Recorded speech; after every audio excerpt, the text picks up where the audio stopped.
Welcome back. This video is going to be all about Schrodinger's equation. In the last video, I talked about the classical physics of a spinning electron which is placed in an external magnetic field. Based on the classical physics of the spinning electron in the external magnetic field, I then gave a bit of motivation for what Schrodinger's equation would be, where Schrodinger's equation governs the time evolution of the quantum electron, which is placed in an external magnetic field. And in this video, I am now going to take Schrodinger's equation as a starting point and see what all of its implications are. So let's just remember what the situation that we're describing is. So here I am drawing a magnetic field, which I will call B. And placed in this magnetic field is a point-like electron. So point-like electron. And I'm not going to deal with the motion of this electron. I'm only going to talk about its spin state. So the electron has a spin state, psi, which depends on time. So here I'll write psi of t. In other words, what the spin state of the electron is at the time t. See, that's psi of t right here. And psi of t is just a vector with two complex components, which I'll call c1 of t and c2 of t. So these are just two complex numbers that depend on time. And to reiterate, just imagine that this point-like electron is planted at this point in space and isn't moving around. Because there's no external electric field, the electron will not experience any force and should just stay stationary. Okay, so now let's look at Schrodinger's equation. Let's just review it quickly. So it is I, where I is just the imaginary number, I times I equals -1, times h bar, where h bar is Planck's reduced constant, which has the units of energy times time. And then we have d dt of psi of t. This is just the time derivative of psi of t. In other words, you just differentiate both c1 of t and c2 of t with respect to time separately. Nothing fancy. And then we have equals h times psi of t. Now h, which I have written here, is a 2 by 2 matrix, which is called the Hamiltonian. That's just its name. Now let's look at each of the terms in this equation here. So g is something called the g factor, which is a dimensionless number which is approximately equal to 2. In the last video, I discussed that this factor 2 basically comes from special relativity, and the corrections to the g factor, which make it a little bit bigger than 2, come from corrections due to quantum field theory. But I talked about that a lot in the last video, and I don't want to talk about it anymore. So the next thing we got is E. So just remember that the charge of the electron is -E. So that's the same E here and here. Then we got over 2m, where m is just the mass of the electron. And then we have h bar over 2, where h bar is just, once again, Planck's reduced constant. And then here we have bx times sigma x plus by times sigma y plus bz times sigma z, where bx, by, and bz are the three components of the external magnetic field vector B, and then sigma sub x, sigma sub y, and sigma sub z are the three Pauli matrices, which, to remind you, are equal to 0, 1, 1, 0, 0, negative I, 0, and 1, 0, 0, -1. These are the three Pauli matrices. So as you can see, overall, H is equal to a 2 by 2 matrix, just like I claimed in the beginning. All right, now let's clear all this stuff up. Whoops. Okay, I gotta do it like this. So the next thing I want to do is rewrite h a little bit differently. Ooh. So I'm going to rewrite h as all of these numbers in the front times the vector b dotted with this so-called sigma vector right here. So this, right, b dot sigma, this is just notation, which means exactly this. But the reason I'm writing it this way is I kind of want to separate out all the numbers out front and just kind of lump them together. So to that end, I'm going to rewrite the vector b a little bit differently. So I'm going to write that b, the vector, equals b, the number, times a unit vector, which I'll call n hat. So n hat is just a vector of length 1, and this number b is just the length of the vector b. So I can now write this thing right here as the number b and then times n hat dot sigma, the sigma vector. So this is a 2 by 2 matrix, and this is all just a scalar. And in fact, this scalar here is a number with units of energy. So I will call this E. And by calling it E instead of this whole complicated thing, I'm just going to save time throughout the video. So H is equal to E times n hat dot this sigma vector. Very good. Now, Schrodinger's equation is a differential equation. And what do we do with differential equations? We solve them. So now I'm going to tell you how to solve the Schrödinger equation. And I'm going to give you a few different methods. So here is method 1. Just solve it.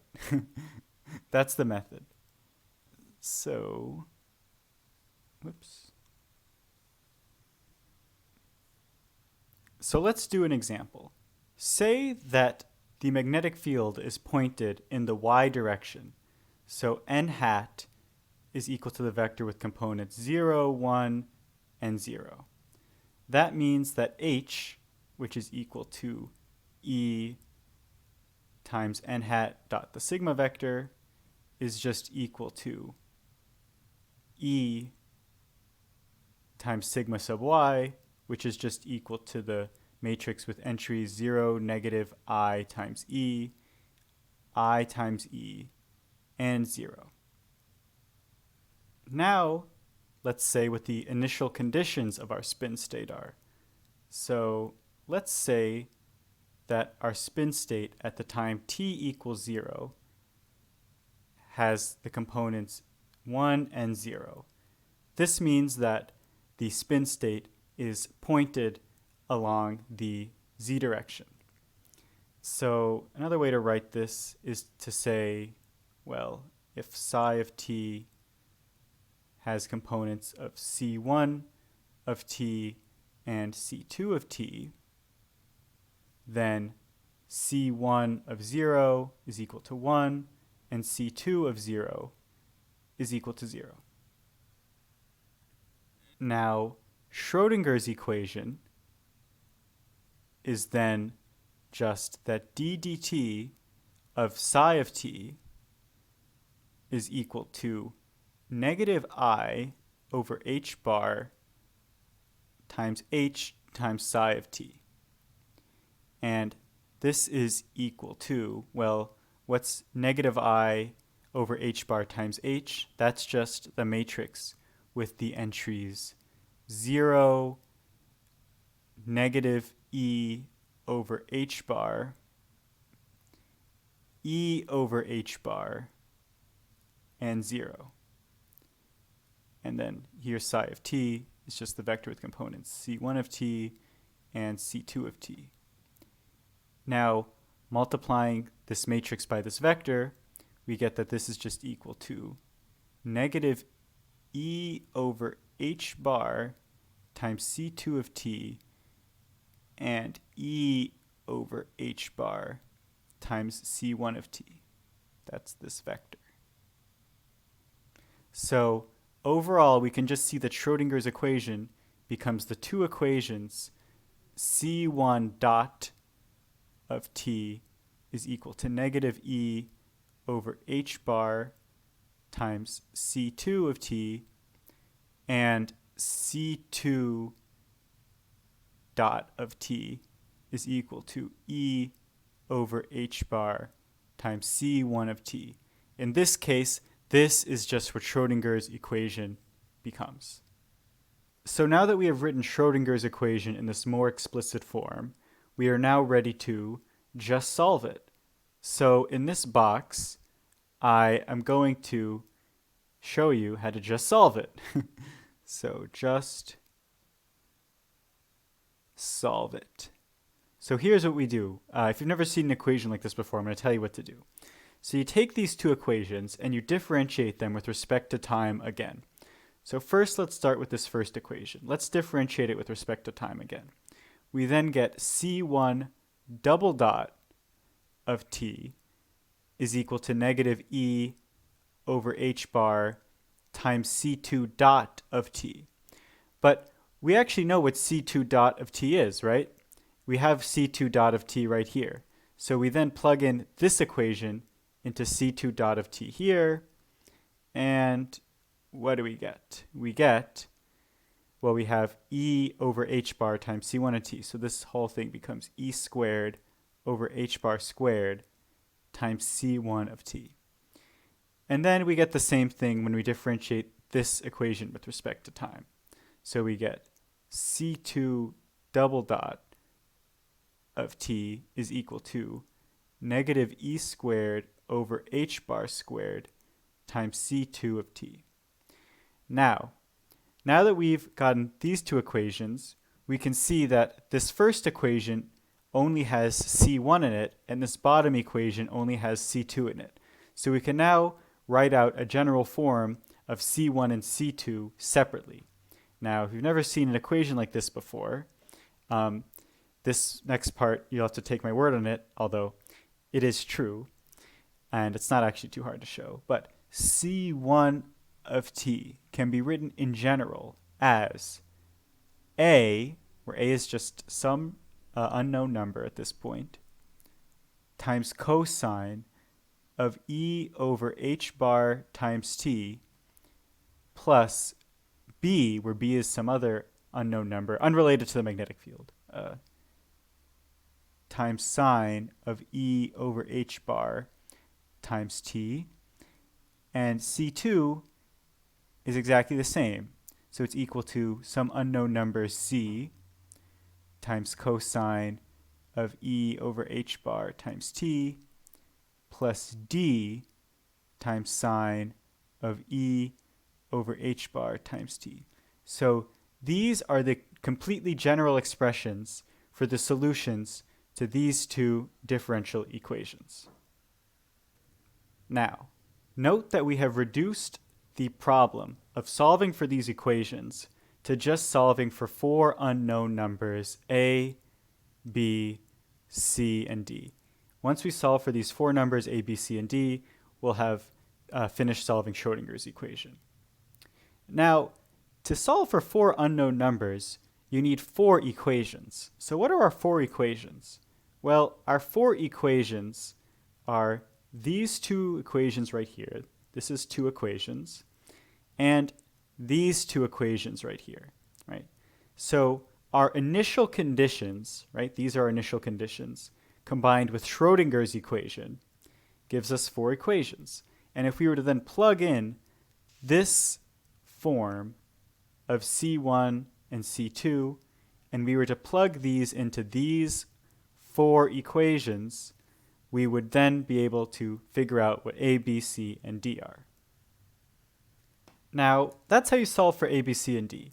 But I'm not actually going to do that. I'm actually going to do something different because, I'm an experienced guy. I've been around the block a few times and I don't have to go through all that. What I'm going to do is something much more sophisticated. I'm going to do something called guessing and checking. So here's what I'm going to do. I'm going to take my initial conditions here, and I'm just going to try to guess what A, B, C, and D are based on these initial conditions, and then check if I was right.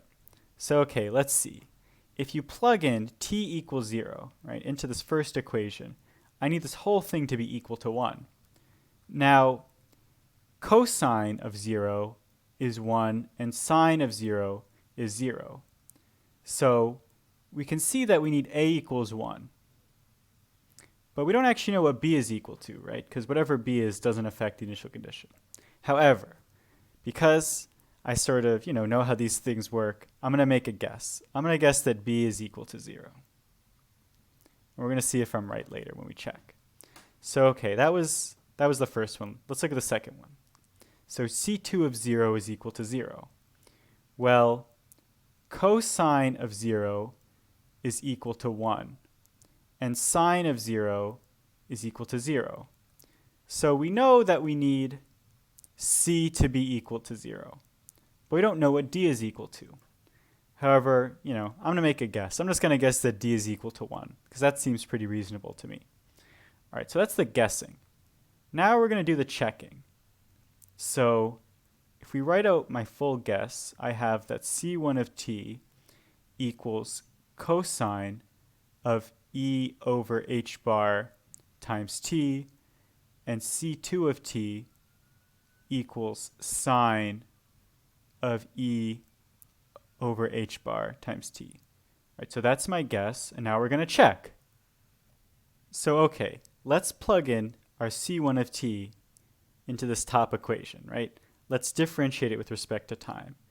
So if we differentiate it with respect to time, this cosine becomes negative sine, and we got to pull out this e over h bar. So the whole thing becomes negative e over h bar times sine of then, e over h bar times t. And then if we look, we see that sine of e over h bar of t is just c2. So it looks as though c1 dot does equal negative e over h bar times c2 of t. So our first equation does work. So that's good. So now let's check the second equation, right? So what's c2 dot? Well, the sine of e over h bar times t just becomes e over h bar times cosine of e over h bar t. And then if we look up, that's actually just equal to e over h bar times c1 of t. So yay, indeed, from guessing and checking, we have just ascertained that this is indeed the solution to Schrodinger's equation given this initial condition. So before moving on, I just want to say one thing. When I said that method 1 was just solve it, a lot of you might have said, boy, that doesn't sound very helpful. If I knew how to just do it, I wouldn't have to be watching this video. But the reason I put this method first is because it's actually, in many ways, the best method. So the thing about differential equations is there's no general way to solve them. Usually you just have to try stuff out and see how it works. And then once you know how to do it for the first time, you then see similar equations over and over again. You say, oh, okay, I've already seen this equation before. I remember how to solve it. And you don't have to start from scratch.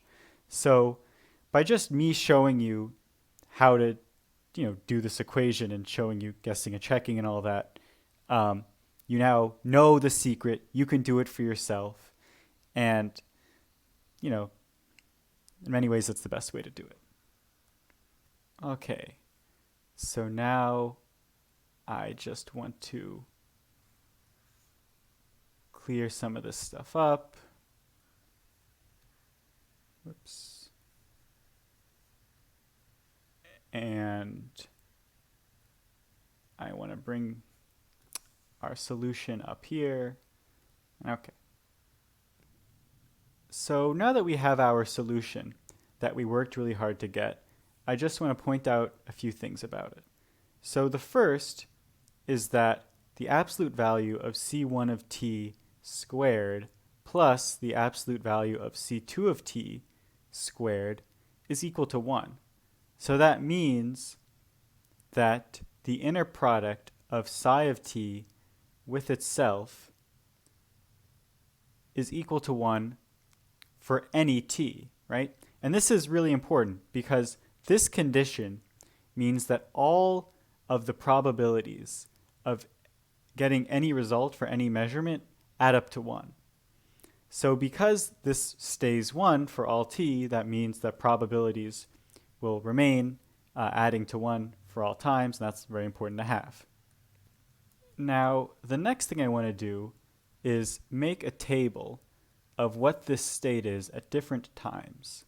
So here I'm going to have a column for time t, and here I'm going to have a column for our spin state psi of t. And let's look at what the spin state is for the times t equals 0, t equals h bar over e times pi over 4, h bar over e times 2 pi over 4, h bar over e times 3 pi over 4, and h bar over e times 4 pi over 4. And I chose these numbers because they'll get us simple results. So when t equals 0, psi of t has the components 1 and 0. And this is just the spin up state in the z direction. When t is equal to h bar over e times pi over 4, then our state has the components 1 over root 2 and 1 over root 2. Right? See, I'm just plugging this number in to t here, right? That's all I'm doing. And this is the spin up state in the x direction. Now, when t is equal to h bar over e times 2 pi over 4, it's equal to 0 and 1, and this is equal to the down state in the z direction. When it's, h bar over e times 3 pi over 4, then we get negative 1 over root 2 times, and 1 over root 2, and this is just equal to negative times the state in the spin down state in the x direction. Now, this negative 1 out front is just an unobservable phase, so it wouldn't affect our measurement. And then finally, when we have h bar over e times 4 pi over 4, we get negative 1 and 0, and this gives us negative times the spin up state in the z direction. So we get right back where we started, although we have an extra negative sign, which is unobservable. So let's actually just quickly draw what happens to the spin state over time. So here I have the x, y, and z axes, and here let's just say I have our electron in the middle, and then we have the magnetic field vector B pointed along the y-axis. And okay, so at t equals 0, we have that it's pointed up along the z direction, right? So here's kind of where, if you want to think about the spin as pointing us in some direction in space, for example, by thinking about the Bloch sphere, you could say that the spin was pointing in this direction. Not totally rigorous to say that, but let's just go with that for now. Okay, so we start off pointing up in the z direction. Then it points up along the x direction, and that is here. So it moves from here to here. Then the next, let me actually extend this z-axis down this way and this x-axis out this way. Right. So the next place it goes is pointing down in the z direction. And that's here, pointing down in the z direction. Then it's pointing down along the x direction, and that's over here. So then it goes like this. And then finally it goes back to pointing up in the z direction. So as you can see, the direction of spin is precessing in a circle along the around the direction of the magnetic field B. Now, this is called Larmor Precession. And in the last video where I talked about the classical spinning electron in an external magnetic field, we saw that the same exact thing happened, that the angular momentum vector just precessed in a circle around the B field.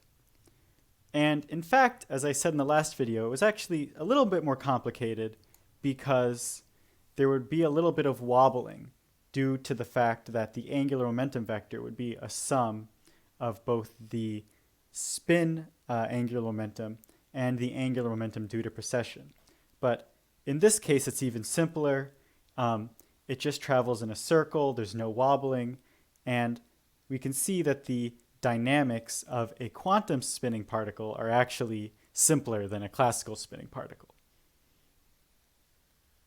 One last interesting thing to mention before moving on is that the fact that the electron spin state will negate under a 360-degree rotation is actually related to a very interesting topological fact, and it's related to the Dirac-Bell trick and a lot of other really cool things. I'm not going to talk about it in this video, but I just want to point out how interesting it is that the electron spin state negates under a 360-degree rotation instead of returning to the original state. All right, so now I want to clear up a lot of this stuff, although I want to keep the original example. So I want to keep that the B field is pointed in the y direction. I want to keep the initial condition. But I now want to move on to discussing the second method for solving Schrodinger's equation. So, method 2.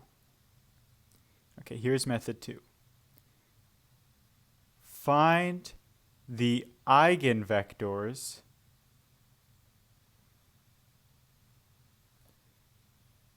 of H.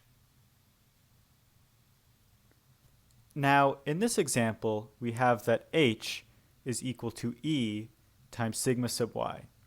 Now, recall that the two eigenvectors of sigma sub y are the spin-up state in the y direction, which has the components of 1 over root 2 and I over root 2,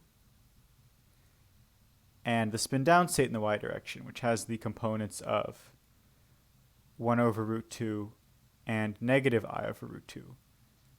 These satisfy the equations that sigma sub y acting on the spin-up state in the y direction is just equal to the spin-up state in the y direction. And likewise, we have that the sigma sub y acting on the spin-down state in the y direction is equal to negative the spin-down state in the y direction. So these two equations allow us to immediately write down two solutions to the Schrödinger equation. And I'm just going to start by writing them down, and then we'll take a closer look at them. So the first solution, which I'm going to call psi 1 of t, is equal to e to the negative I times e over h bar times t times the spin up state in the y direction, right? That's what I'm saying the first solution to the Schrödinger equation is. And the second solution is psi 2 of t, which is equal to e to the I times e over h bar times t times the spin down state in the y direction, right? So I'm claiming that both of these are solutions to the Schrödinger's equation.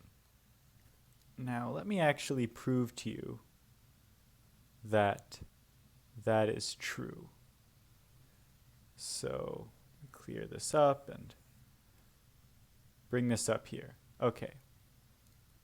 Now let's check that this first state here really does solve Schrodinger's equation.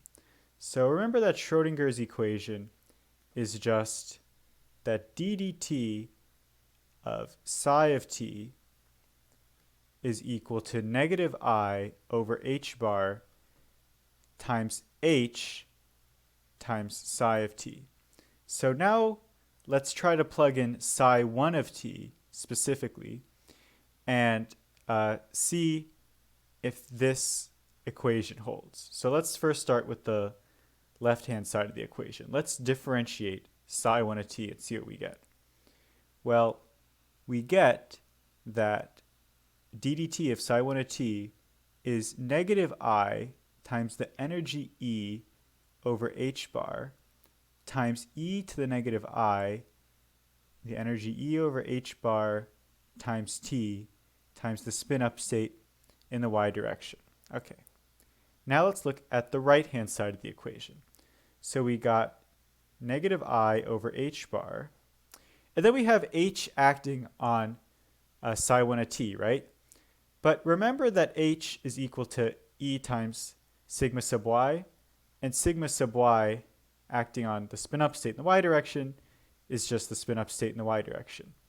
So this whole thing just simplifies to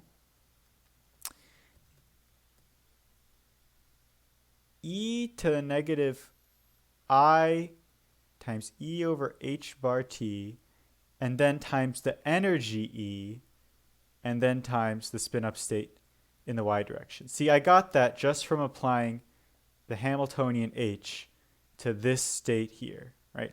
This prefactor just comes out front, nothing happens. The whole thing just gets multiplied by e. Okay, and then we can see, oh wait, the left-hand side does equal the right-hand side, so this equation is true, and here psi 1 of t is in fact a solution to Schrodinger's equation. Now you can see that the same exact thing would work for psi 2 of t. The only difference is h acting on this state would be, negative e instead of e, but it's not really too big a difference. So, okay, both of these states do in fact solve Schrodinger's equation. All right, so now that I have shown you that both psi 1 of t and psi 2 of t solve Schrodinger's equation, now I'm going to show you how you can use that to solve Schrodinger's equation for any initial condition, such as the initial condition I have right here. So the important thing that's going to make this method work is the fact that Schrodinger's equation is linear. Right? And what do I mean by linear? I just mean that if psi 1 of t and psi 2 of t solve Schrodinger's equation, then alpha times psi 1 of t plus beta times psi 2 of t for any complex numbers alpha and beta will also solve Schrodinger's equation. Right? So that's what I mean when I say that Schrodinger's equation is linear. I mean that any linear combination of solutions to Schrodinger's equation will also be a solution itself. So, with that in mind,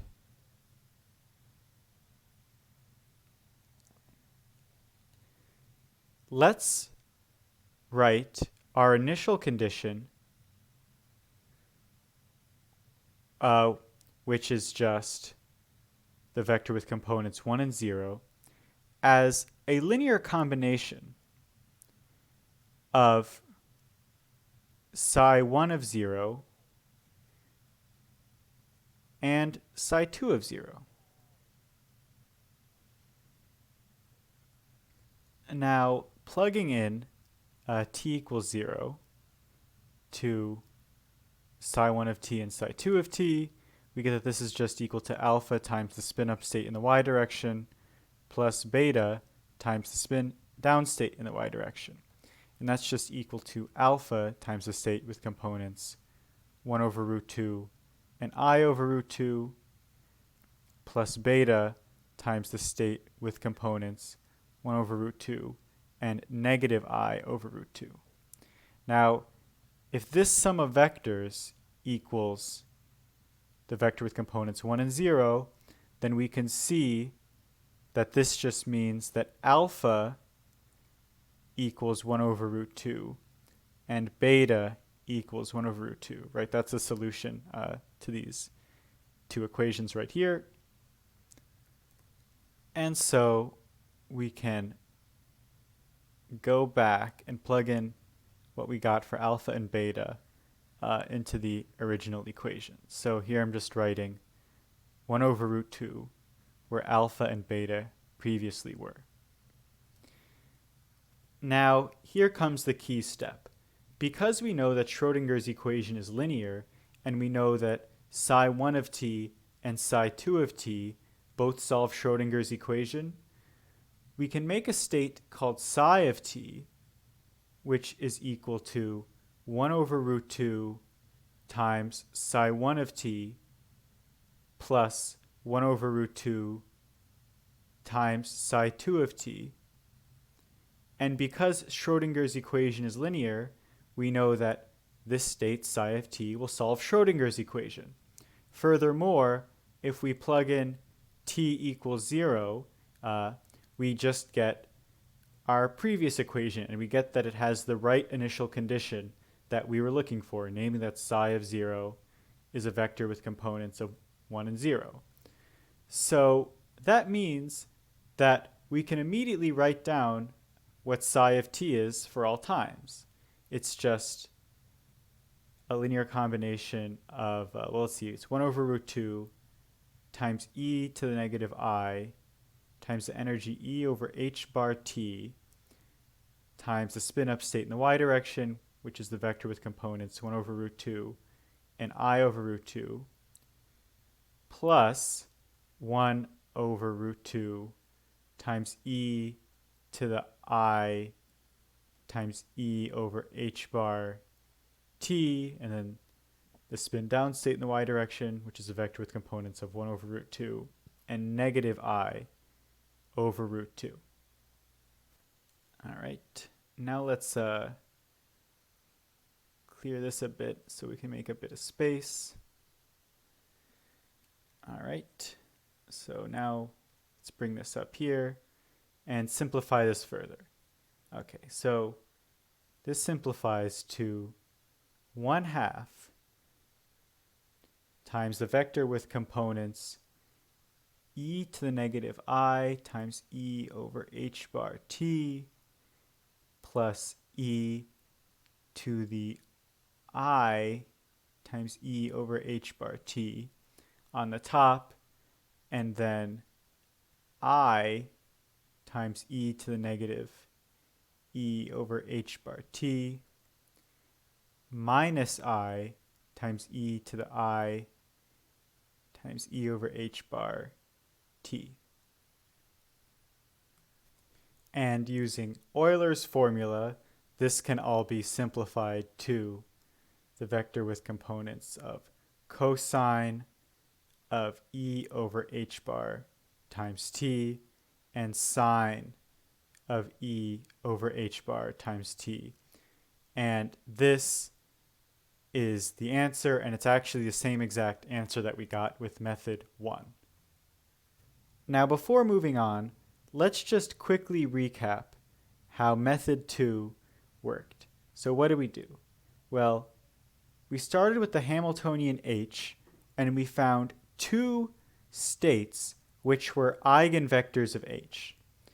Now, because they were eigenvectors of H, this allowed us to immediately write down two solutions to Schrodinger's equation starting from these eigenvectors, right? Now, these two solutions to Schrodinger's equation comprised a basis of solutions. And namely, if we plugged in t equals 0 to these two solutions, we were able to express our initial condition as a linear combination of these two solutions when t was equal to 0. Now, once we did that, we could just lift the requirement that t was equal to 0 and write it as a solution to Schrodinger's equation for any time. And simplifying that expression a bit, we ended up with the same exact answer that we got from method 1. So that's method 2 for you. It's pretty cool. Maybe in many ways it's better than method 1 because it uses very deep facts about Schrodinger's equation, namely that Schrodinger's equation is linear and that you can find eigenvectors of h and all that. So it's pretty cool, although it's also kind of boring, so it's hard to get too excited about it. All right, so now we are going to talk about method 3 for solving Schrodinger's equation. And this method is by far the coolest method for solving Schrodinger's equation. And if you're the sort of person who watches these videos, I think you're going to like it a lot. I'm not just saying that, by the way. When I first saw this, I thought this was the most awesome thing ever. So, okay. Method 3. Matrix exponentiation.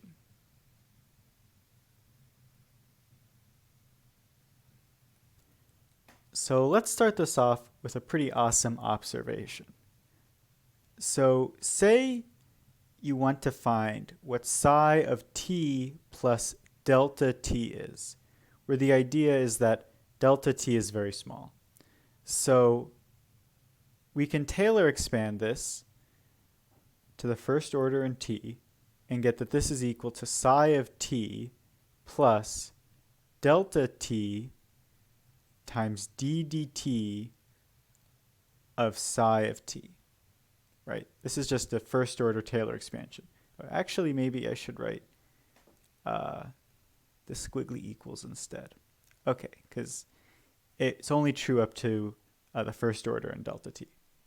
All right, so now look at this thing right here, d dt of psi of t. What is that? Well, just by Schrodinger's equation, this is equal to psi of t plus, or rather I should say, minus I over h bar times delta t times h, the Hamiltonian, times psi of t. Here I just plugged in Schrodinger's equation to a d dt of psi of t. Now this can be rewritten as I, which is the identity matrix, minus I, which is the imaginary unit, times delta t times h, all times the state psi of t. So okay, this capital I is just the matrix with entries 1, 0, 0, and 1. And it's called the identity matrix because if you multiply it by a state psi, which you could say as the components of C1 and C2, if you do it this matrix multiplication, this just gives you C1 and C2, which is equal to psi. So in other words, multiplying this identity matrix on any vector just gives you the same vector back. So it's sort of like multiplying by 1. Okay, so so here I have rewritten this line in terms of the identity matrix minus I over h bar delta t times h. Now, what we're really interested in is what psi of t is, given that we know what the initial condition psi of 0 is, right? So let's see if we can use this to figure out what psi of t is. Well, as a first approximation, we can say that psi of t is equal to the identity matrix I minus I over h bar times t times the Hamiltonian h, all times psi of 0. Now, obviously, this will only be a good approximation for small times t. Actually, let me just clear this stuff up and bring this all up here. So, okay. This was sort of our first stab at trying to find what psi of t was. Now, this equation will be more and more accurate the smaller t is. So here is the really cool insight. So note that t is equal to t over 2 plus t over 2. And t over 2 is actually smaller than t. So what we can do to get a better approximation of psi of t is to break it up into two steps. We can say that, okay, first let's evolve the state by some time t over 2, and then evolve it by t over 2 again. Whoops.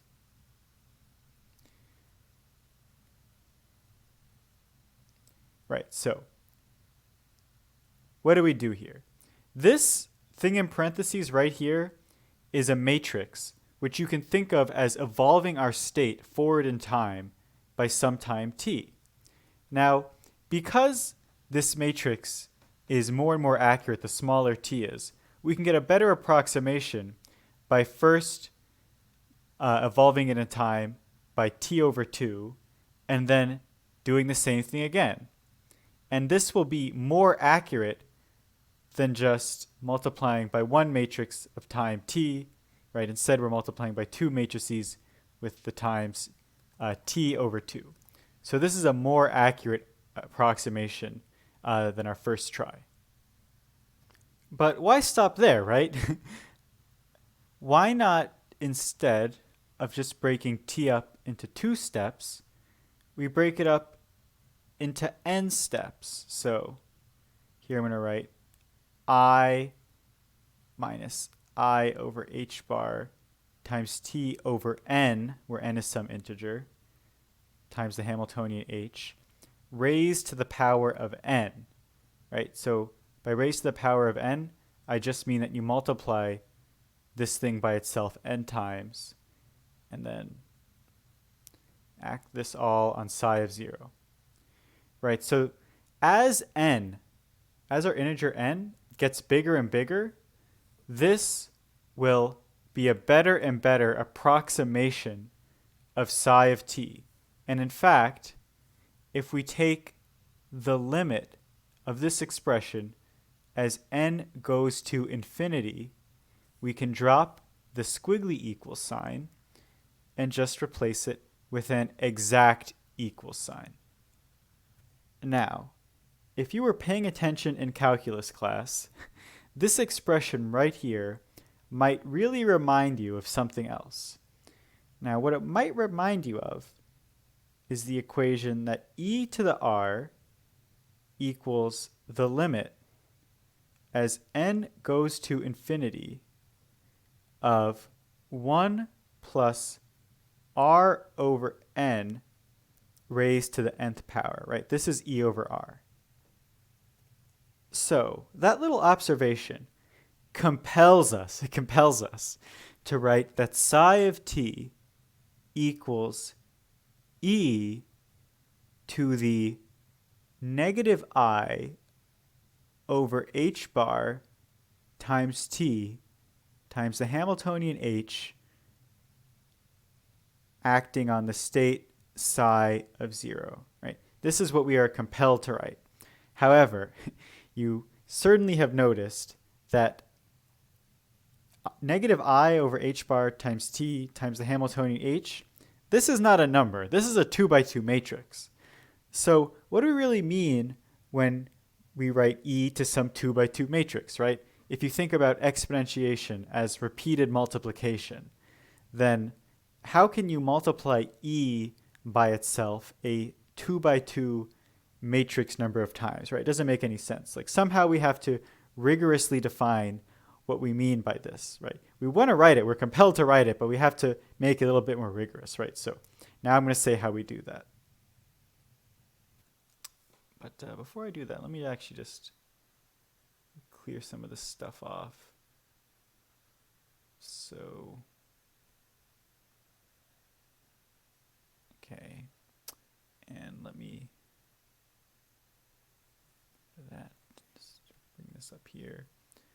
Okay, so now I want to give some rigorous meaning to what it means to exponentiate a matrix. Okay, so if you have a square matrix A, then the rigorous definition of E raised to the A is the sum from n equals 0 to infinity of a to the n over n factorial, where a to the n is just a multiplied by itself n times, and a to the 0 is just the identity matrix. So you can see that here we just borrowed the Taylor series expansion of the exponential function and just plugged in a where we'd normally have a number, right? So that is what I am saying the rigorous definition of the matrix exponential is. But I have to show then that this here really is a solution to Schrodinger's equation. So to do that, I have to show something else first. So here I'm going to show what the key property of the matrix exponential is. This is what really makes it special.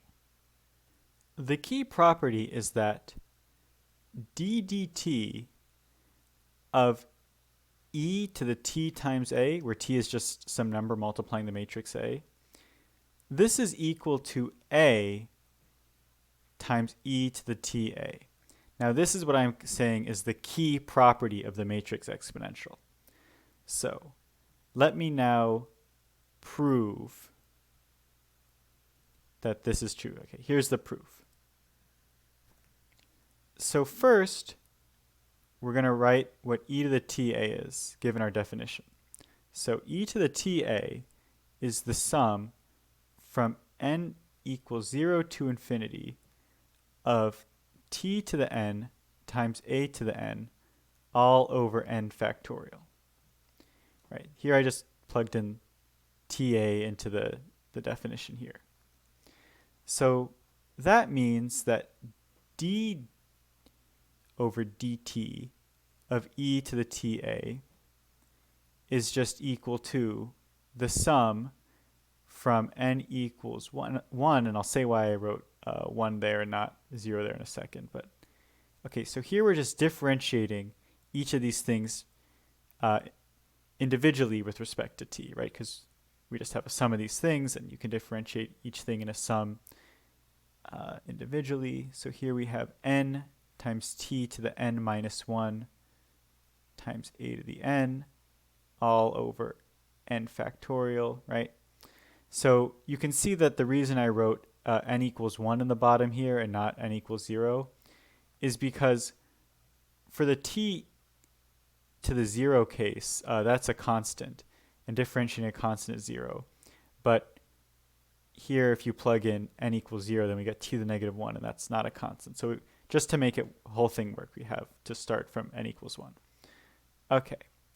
But note that n over n factorial can be written as,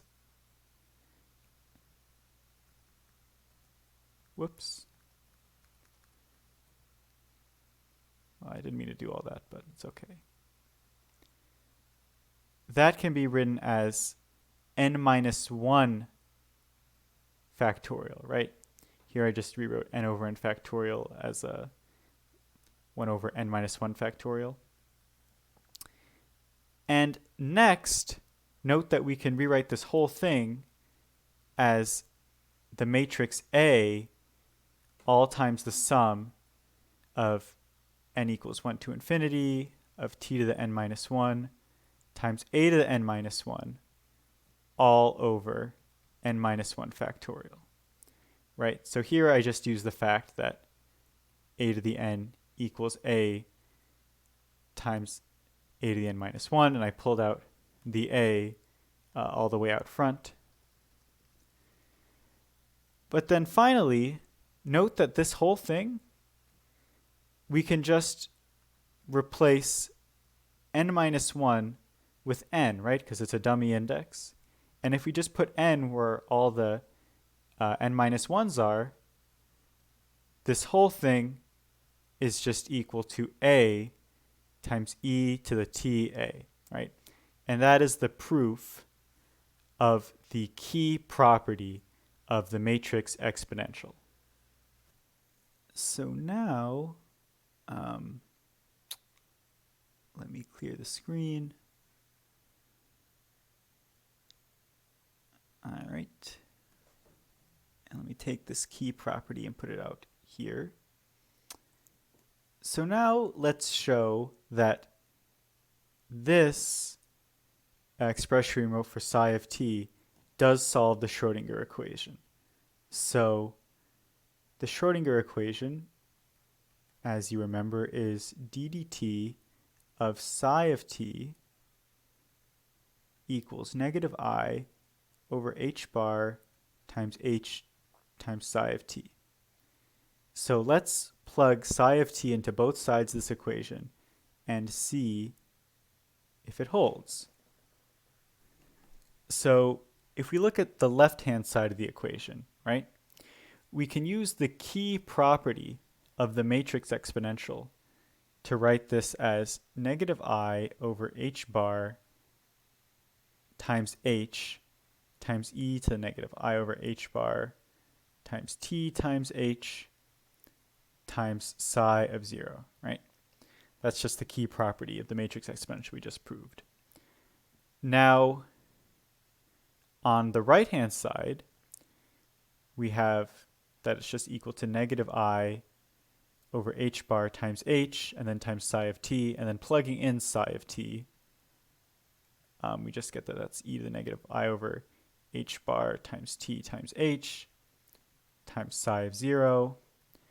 And then, oh wow, look, the left-hand side equals the right-hand side. So yes, this does indeed solve Schrodinger's equation, and it follows straight from our definition of the matrix exponential. All right, so that's all pretty cool, but there might be something bothering you.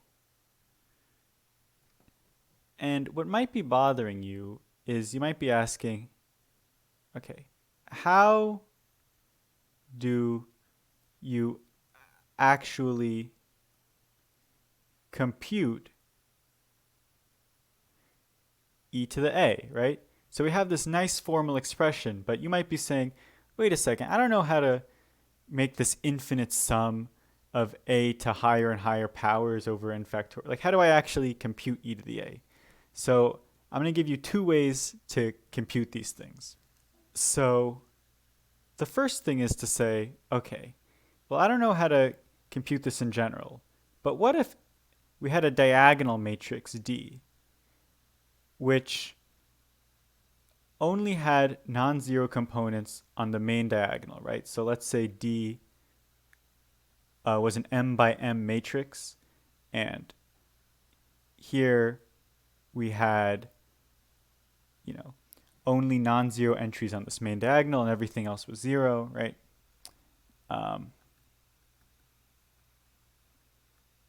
We could then pretty easily exponentiate d, right? Because d to the n would just be equal to well, everything in the diagonal raised to the nth power, right?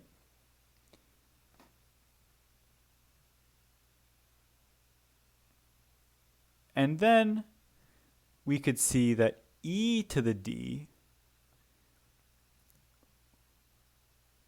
would just be e raised to all the entries on the main diagonal, right? So e to the lambda 1, e to the lambda 2, all the way to e to the lambda m.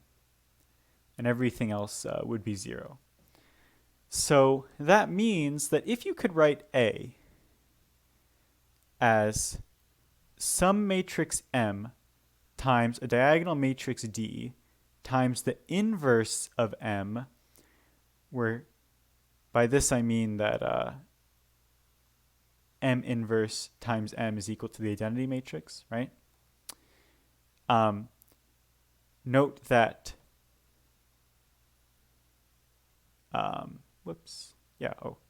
note that A to the N, which is equal to M times D times N inverse times N. This is just equal to M times D to the N times N inverse.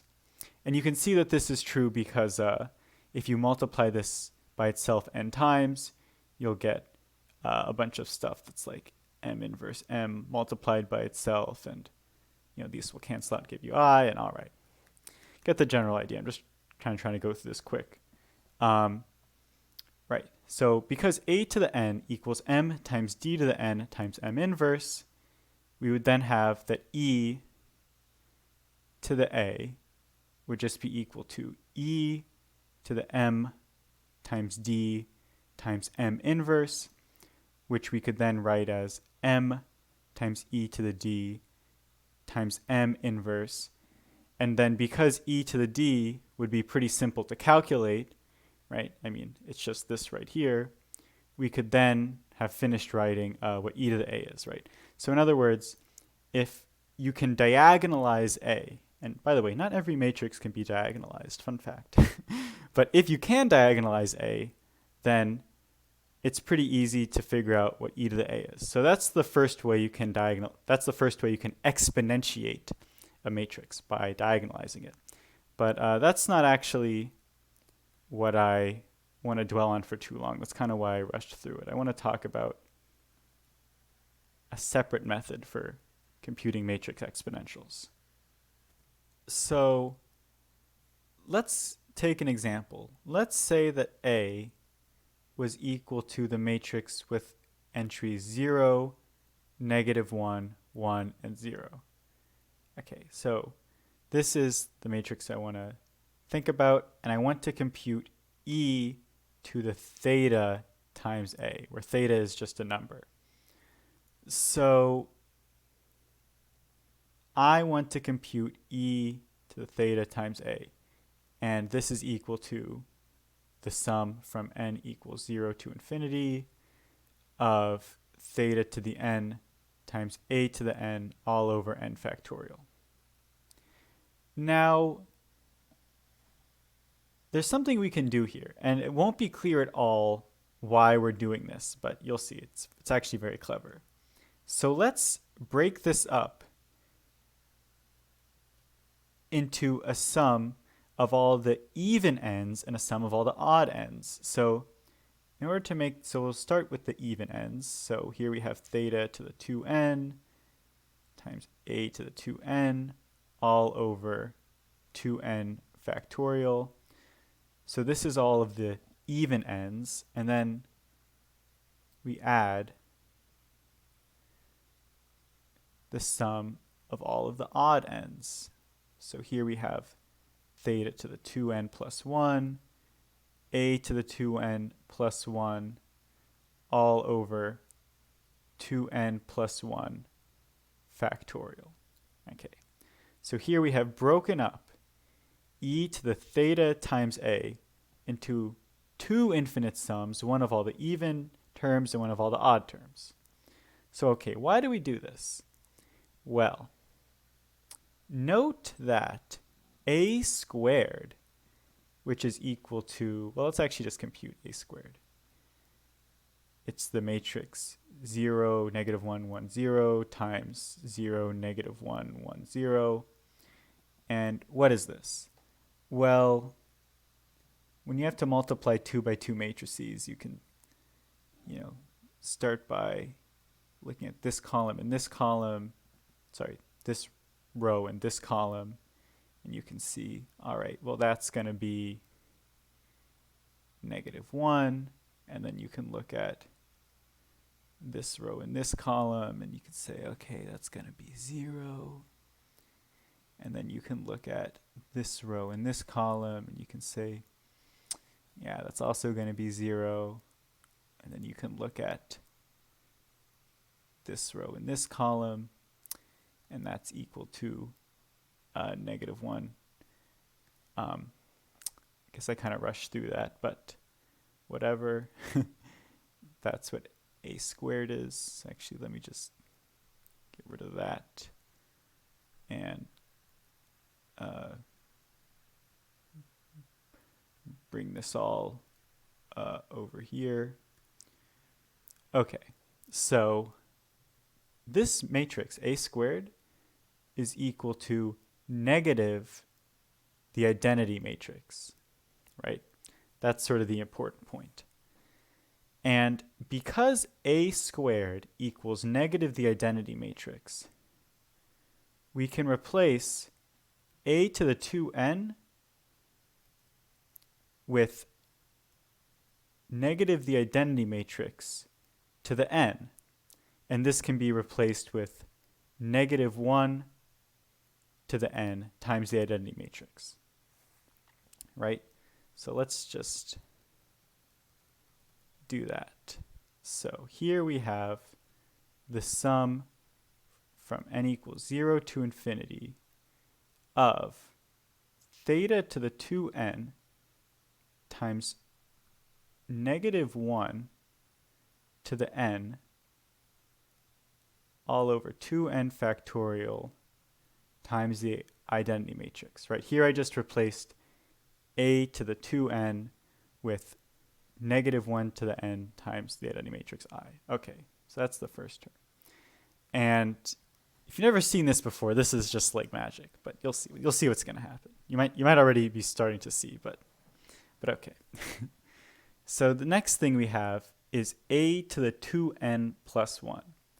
Now, a to the 2n plus 1 is equal to a to the 2n times a, which is just equal to negative 1 to the n times a, right? So we can write the second sum as the sum from n equals 0 to infinity of theta to the 2n plus 1 times negative 1 to the n all over 2n plus 1 factorial and then times a. All right, so now note that both of these sums are now just numbers which are being multiplied by the matrices. Here we have the identity matrix I, and here we have the matrix A, right? But these sums are just numbers. And in fact, you know what these sums are. These sums are just cosine of theta and sine of theta, right? Just cosine of theta and sine of theta. So that means that this whole thing is just equal to cosine of theta times I plus sine of theta times A. So that's e to the theta times A. Now note that this only worked, so I'll write that this is true if a squared equals negative the identity matrix, right? If a squared wasn't equal to negative the identity matrix, then this wouldn't have worked at all. But the thing is that you'll, the more and more stuff you see like this, the more and more times you'll see cases where a squared is negative the identity matrix. So this happens so often that this is actually very useful to keep in mind, right? So you can actually kind of think of this as a sort of matrix version of Euler's formula, right? E to the I theta equals cosine of theta plus I times sine of theta. This is these are basically the same thing if you think about it. But okay, so here we have this really nice expression for e to the theta times a whenever we have that a squared is negative the identity matrix. Okay, so that was pretty awesome. Now I want to clear all this work up. But oops. But now let's go back to Schrodinger's equation. Now that we have found a really cool way to compute e to the theta times a in this special case, which, as we will see, applies to our case. So what we want to compute is the matrix e to the negative I over h bar times t times h, where h is equal to the energy E times the vector n hat dot the sigma vector. Okay, so here note that negative I over h bar times t times h is negative I over h bar times t times e times n hat dot the sigma vector. Now, the thing we want to then find is we'd like to find a matrix A hidden in here where a squared is equal to negative the identity matrix. And it turns out that what we want to do is we want to take A equal to negative I times n hat dot the sigma vector, right? So you can see that if we use this expression for A, then this whole thing is equal to T times E over H bar times A, right? So let's just check to make sure that A squared is equal to negative the identity, just as we would like to have. So first, let's just write out A a bit more explicitly. So it's equal to negative I times n sub x sigma sub x plus n sub y sigma sub y plus n sub z sigma sub z. And then this can be rewritten as negative I times n sub x times 0, 1, 1, 0 plus n sub y times 0, negative I 0 plus n sub z times 1, 0, 0, negative 1. All right. And then if we sum these all together, we get negative I times the matrix with the entries. Let's see.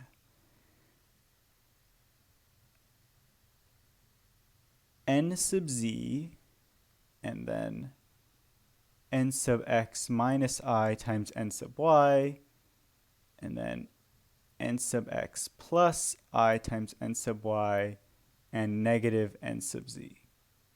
All right, so that's what A is equal to. All right. So now let's just check what A squared is. So A squared is equal to negative I squared and then times this matrix squared. So I'm just going to write it out like this. And all right, so what is this equal to? Well, first off, negative I squared is just equal to -1. So I'm going to write a negative out front, and then here I'm going to multiply these two matrices together. So, okay. Let's first start with the top left entry. So to do that, we have to look at this row and this column, and then if we multiply n sub z times n sub z and then add it to n sub x minus I times n sub y to n sub x plus I times n sub y, the whole thing just becomes n sub x squared plus n sub y squared plus n sub z squared. So that's the top left entry. Next, let's look at the top right entry. So, okay, here we got to use this row and this column. And all right, so if you look at it, you'll see that this is all just going to be 0. And likewise for this entry over here too, that's also going to be 0. And then finally, for the bottom right entry, if we look at this and this, we're going to get overall, once again, n sub x squared plus n sub y squared plus n sub z squared. So remember that n hat is a unit vector, so its length is equal to 1. So that means that n sub x squared plus n sub y squared plus n sub z squared, this is all just equal to 1. So that means that this is just equal to negative times the identity matrix 1, 0, 0, 1, equal to negative the identity matrix.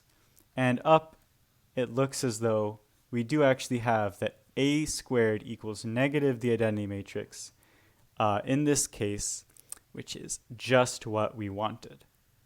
So after all of that work, we are finally prepared to write that e to the negative I over h bar times t times h is equal to cosine of e over h bar t times the identity matrix I plus sine of e over h bar t times the matrix negative I times n hat dot the sigma vector.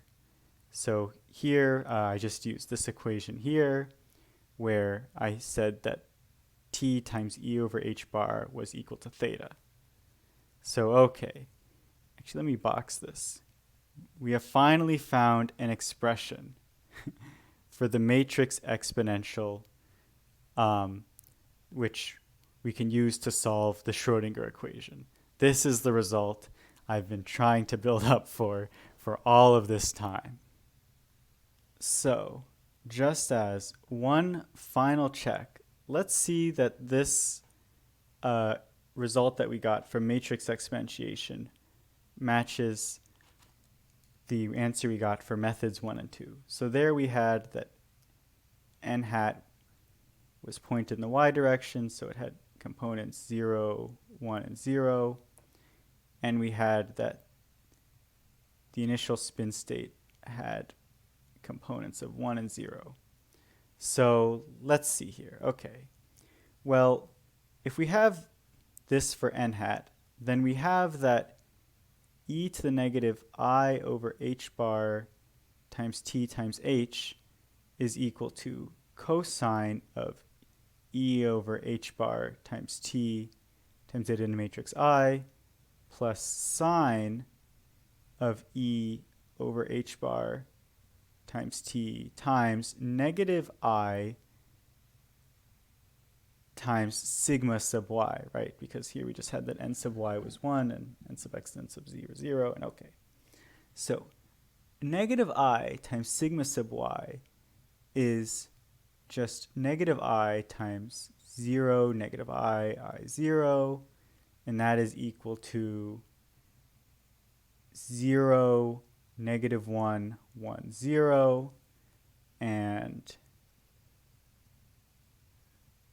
plugging that in, so we have 0, -1, 1, 0, and actually, let me actually replace I with 1, 0, 0, 1.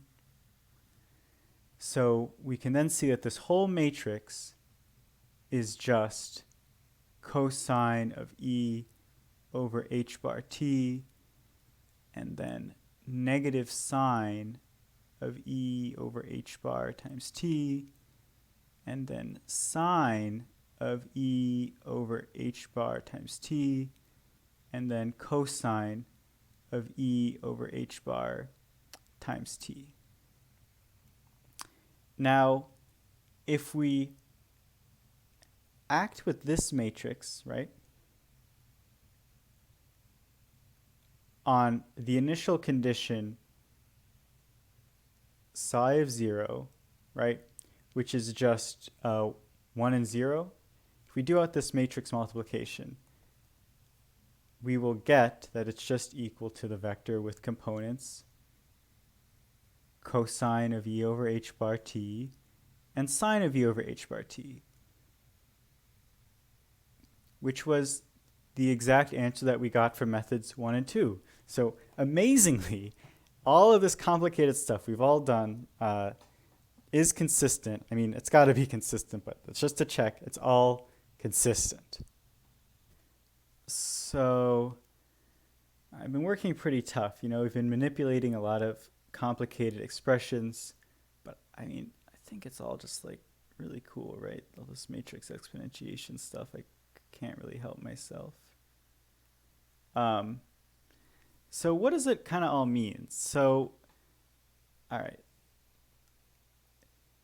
So here's how you should think about matrix exponentiation. You should think about E, I don't like that red. Okay, you should think about e to the negative I over h bar t times h, right? This is an operation. And the operation is just time evolution by some time t. Another word you can use is a process. So at the beginning of the video, I said that Schrodinger's equation is a differential equation, right? And that gives you sort of a local way to think about how your quantum spin state changes in time. But there's another way to think about how your quantum spin state changes in time, and it's not via a differential equation. It's via applying this process to a spin state, right? So if you take this matrix and you apply it to your initial condition, the result is going to be your new spin state at some later time. But the thing is that the really cool thing about this, I should say, is once you compute what this matrix is, you can then just plug in any initial condition to figure out what the final spin state's going to be, right? In other words, once you've figured out what this matrix is, and we can see here that we've figured it out down here, once we figured this out, we no longer have to do any complicated work. All we have to do is just multiply our final matrix by the initial condition. So we can think about this whole matrix as a matrix which sort of represents the entire process of time evolution, or the entire operation of time evolution. We can think about time evolution as some sort of operation which we can apply to states. And that's what's cool about matrix exponentiation, as opposed to all the other ways of solving Schrodinger's equation. Now, I should add that in the context of quantum computation, this matrix here would be called a quantum gate. So if you've ever heard about quantum computers and you've ever seen these weird matrices being applied to these vectors, that's all this is. These time evolution operators are exactly what people mean when they say a quantum gate. They just mean, well, in this case, that you apply a certain magnetic field to your electron for a certain length of time, and the sum result of that is applying this quantum gate to your quantum spin state, which I guess actually you would call a qubit in the context of quantum computation.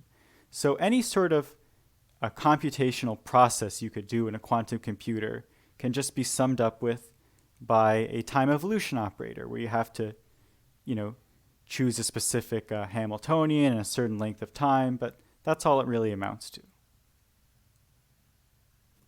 Now, the last thing I want to talk about in this video is the evolution of the Bloch vector and rotations.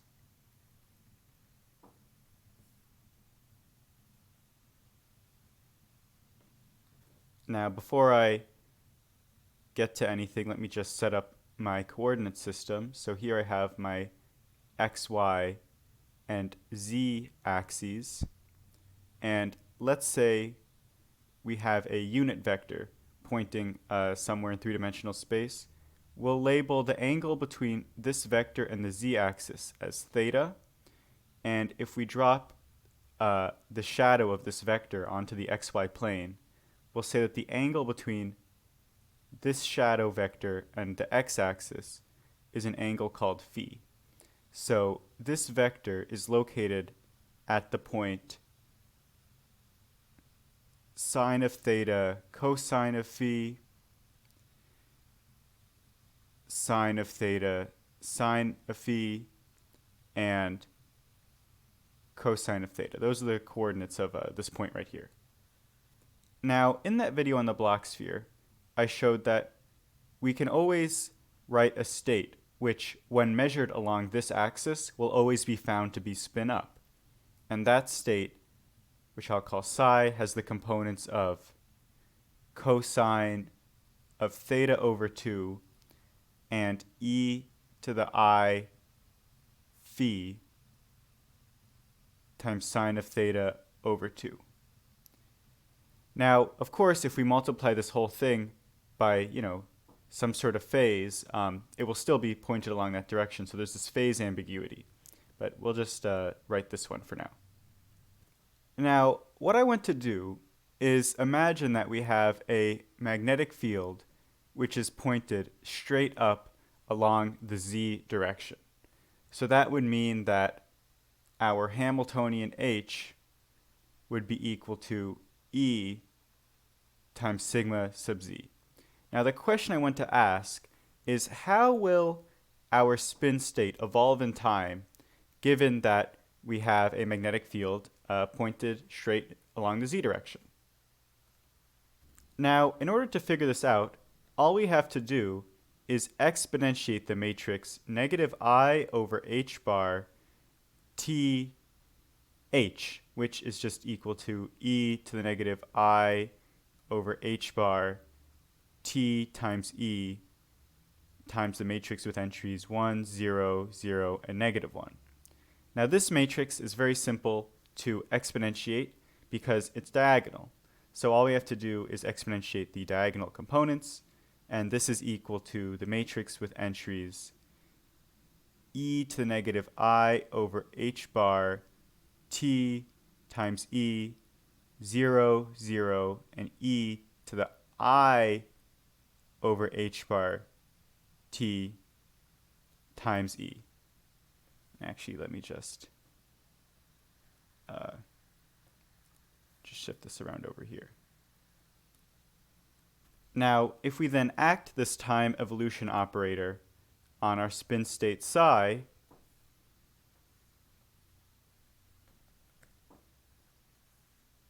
we can see that it will just be equal to the vector with the entries of e to the negative I over h bar te times cosine of theta over 2, and then e to the I over h bar te, and then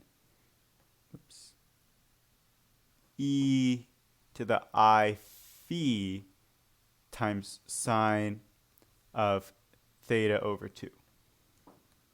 Now, if we then take this vector and we multiply it by an overall phase, we can then get that this vector has the components of cosine of theta over 2 and e to the I, and then in parentheses, phi plus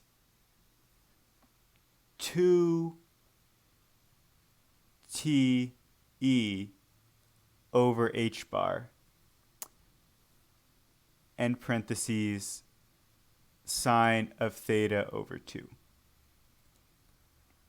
So here I just multiplied this whole vector here by the overall phase e to the I te over h bar, and then this canceled out here, and it made a 2 appear here, and then I brought these two exponentials together, and yeah, that's all I did.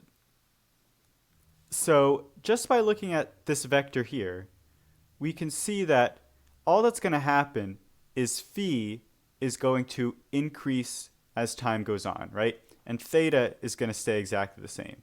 So on this diagram, that means that this vector is going to rotate in a circle around the z-axis. So that means that we can see that the overall effect of the matrix e to the negative I over h bar t times e times sigma sub z, all right, this matrix has the overall effect of a rotation around the z-axis by an angle of 2te over h bar. Now, there's nothing special about the z-axis, right? I mean, we pointed our magnetic field along the z-axis just because the math was easiest to work out that way. But we can generalize to see that the matrix e to the negative I over 2 times script phi, this is a phi but written in script, times a unit vector n hat dot the sigma vector has the overall effect of, well, I'll just write, is a rotation around n hat by an angle of script phi. Now, this is a very important result, so I'm just going to put it in this box here. So, okay, what did we do? Let's just brief recap. We looked at the case where the magnetic field was pointed along the z direction, and we looked at how this vector would change in time. Now, we saw that what happened was this vector would be rotated around the z-axis, right, by some angle. And by looking at this angle and looking at the form of this matrix here, we were able to create a new matrix which could implement a rotation around any axis, right, n hat, and for any angle, which is the script phi. Now, there are really two important lessons I want you to take away from this whole thing. The first is that we found an explicit way to write down a rotation on a quantum spin state, right? This is an explicit formula for a rotation. That's the first takeaway. The second takeaway is that time evolution in a magnetic field is a rotation, right? So the reason I am emphasizing this is that a lot of times people talk abstractly about what it means to rotate the quantum spin state of an electron, right? But you might be wondering, how do you actually, rotate an electron, right? It doesn't make any sense. Well, you can do that by just placing your electron in an external magnetic field, and by leaving it there for some time, the electron's spin state will rotate around the axis of the magnetic field by an angle that depends on the strength of the magnetic field and how long you leave it there. So that is an explicit way that an experimentalist, working in a lab, could actually rotate the quantum spin state of an electron. All right, that concludes the video. Thanks for watching. Hope you learned a lot about Schrodinger's equation and what happens to electrons when they're placed in external magnetic fields. And I also hope you can agree with me that matrix exponentiation is a very cool thing, because that is apparently the main point I have been trying to drive home in this video.